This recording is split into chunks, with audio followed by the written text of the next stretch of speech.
বন্ধুরা, আজকে আপনাদেরকে কার্জন হল ঘুরে ঘুরে দেখাবো এবং এর A to Z আপনাদেরকে বিস্তারিত বলবো। কার্জন হল নামটি শুনলেই বুকের ভিতরটা কেমন যেন নাড়া দিয়ে ওঠে, কারণ আমরা আজ যে বাংলা ভাষায় কথা বলি, এই ভাষা আন্দোলনের প্রথম প্রতিবাদ এই কার্জন হলেই হয়েছিল 1948 সালের 24শে মার্চ। কার্জন হলে অনুষ্ঠিত বিশেষ সমাবর্তনে জিন্নাহ পাকিস্তানের রাষ্ট্রভাষা উর্দু বলে ঘোষণা করলে তখনই কার্জন হলে উপস্থিত ছাত্ররা নো নো বলে প্রতিবাদ শুরু করেন। আর এখান থেকেই ঘটনার সূত্রপাত। জিন্নাহর ঘোষণায় কিছু ছাত্রের মতামত না থাকায় তারা রাগান্বিত হয়ে সাথে সাথে সমাবেশ ত্যাগ করেন, কিন্তু তাতে পাকিস্তানের রাষ্ট্রপ্রধান বিন্দুমাত্র বিচলিত হননি। একটু থেমে তিনি তার রাজনৈতিক বক্তৃতা ঠিকই চালিয়ে যান। জিন্নাহর বক্তৃতা ছাত্র সমাজে বিরূপ প্রতিক্রিয়া সৃষ্টি করে। বিক্ষুব্ধ কিছু ছাত্র রেসকোর্স ময়দান থেকে বেরিয়ে এসে ক্ষান্ত হননি। তারা জিন্নাহ বন্দনার তৈরি বেশ কয়েকটি তোরণ ভাঙচুর করেন। তারা জিন্নাহর ছবি নষ্ট করেন। এ ঘটনা এখানেই শেষ হয়নি। এই ঘটনার পুনরাবৃত্তি দেখা যায় 71-এর মার্চে। 1952 সালের 21শে ফেব্রুয়ারি, 8ই ফাল্গুন 1358, আদেশ অমান্য করে ঢাকা বিশ্ববিদ্যালয়ের বহু সংখ্যক ছাত্র ও প্রগতিশীল কিছু রাজনৈতিক কর্মী মিলে বিক্ষোভ মিছিল শুরু করেন।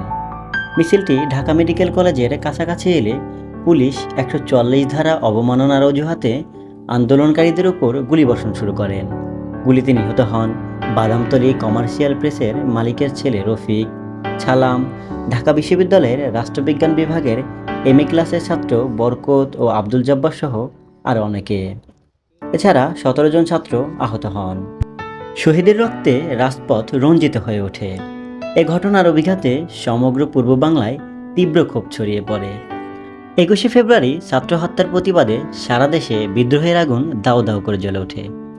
22 ও 23শে ফেব্রুয়ারি ছাত্র, শ্রমিক, সাহিত্যিক, বুদ্ধিজীবী, শিক্ষক ও সাধারণ জনতা পূর্ণ হরতাল পালন করেন এবং শোভাযাত্রা সহ তারা 144 ধারা ভঙ্গ করেন। 22শে ফেব্রুয়ারি পুলিশের গুলিতে নিহত হন শফিউর রহমান শফিক, রিক্সা চালক আওয়াল ও অলিউল্লাহ নামক এক কিশোর। ভাষা আন্দোলনের শহীদ স্মৃতিকে অম্লান করে রাখার জন্য মেডিকেল কলেজ হোস্টেল প্রাঙ্গণে রাতারাতি ছাত্রদের দ্বারা গড়ে ওঠে এই শহীদ মিনার, যা 24শে ফেব্রুয়ারি উদ্বোধন করেন শহীদ শফিউর রহমানের পিতা। প্রতি বছর 21শে ফেব্রুয়ারি লাখো মানুষ এই শহীদ মিনারে ফুল দিয়ে ভাষা শহীদদের প্রতি শ্রদ্ধা জানান। পৃথিবীতে আমাদের বাংলাদেশ একমাত্র দেশ যেখানে ভাষার জন্য শহীদের রক্ত দিতে হয়েছে। শহীদের রক্তের বিনিময়ে আমরা পেয়েছি মায়ের ভাষায় কথা বলার অধিকার। 21শে ফেব্রুয়ারি বাঙালি জাতির স্মরণীয় একটি দিন। এই কার্জন হলই ভাষা আন্দোলনের প্রথম সাক্ষী হিসেবে ইতিহাসের পাতায় ছবি হয়ে আজও দাঁড়িয়ে আছে। 1904 সালের 19শে ফেব্রুয়ারি ভারতের তৎকালীন viceroy governor general Lord Curzon এটির ভিত্তিপ্রস্তর স্থাপন করেন। এই কার্জন হলটি নির্মিত হয়েছিল ঢাকা কলেজের পাঠাগার হিসেবে এবং এর নির্মাণের জন্য অর্থ প্রদান করেন ভাওয়ালের রাজকুমার। 1911 সালে বঙ্গভঙ্গ রদ হলে ঢাকা কলেজের ক্লাস নেওয়া হতে থাকে এই কার্জন হলে।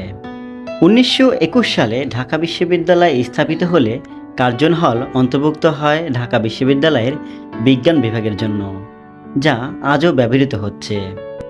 এই কার্জন হল শুধু বাংলার ইতিহাসের সাক্ষী নয়, এটি বিজ্ঞান বিভাগের লাখো শিক্ষার্থীর স্বপ্ন।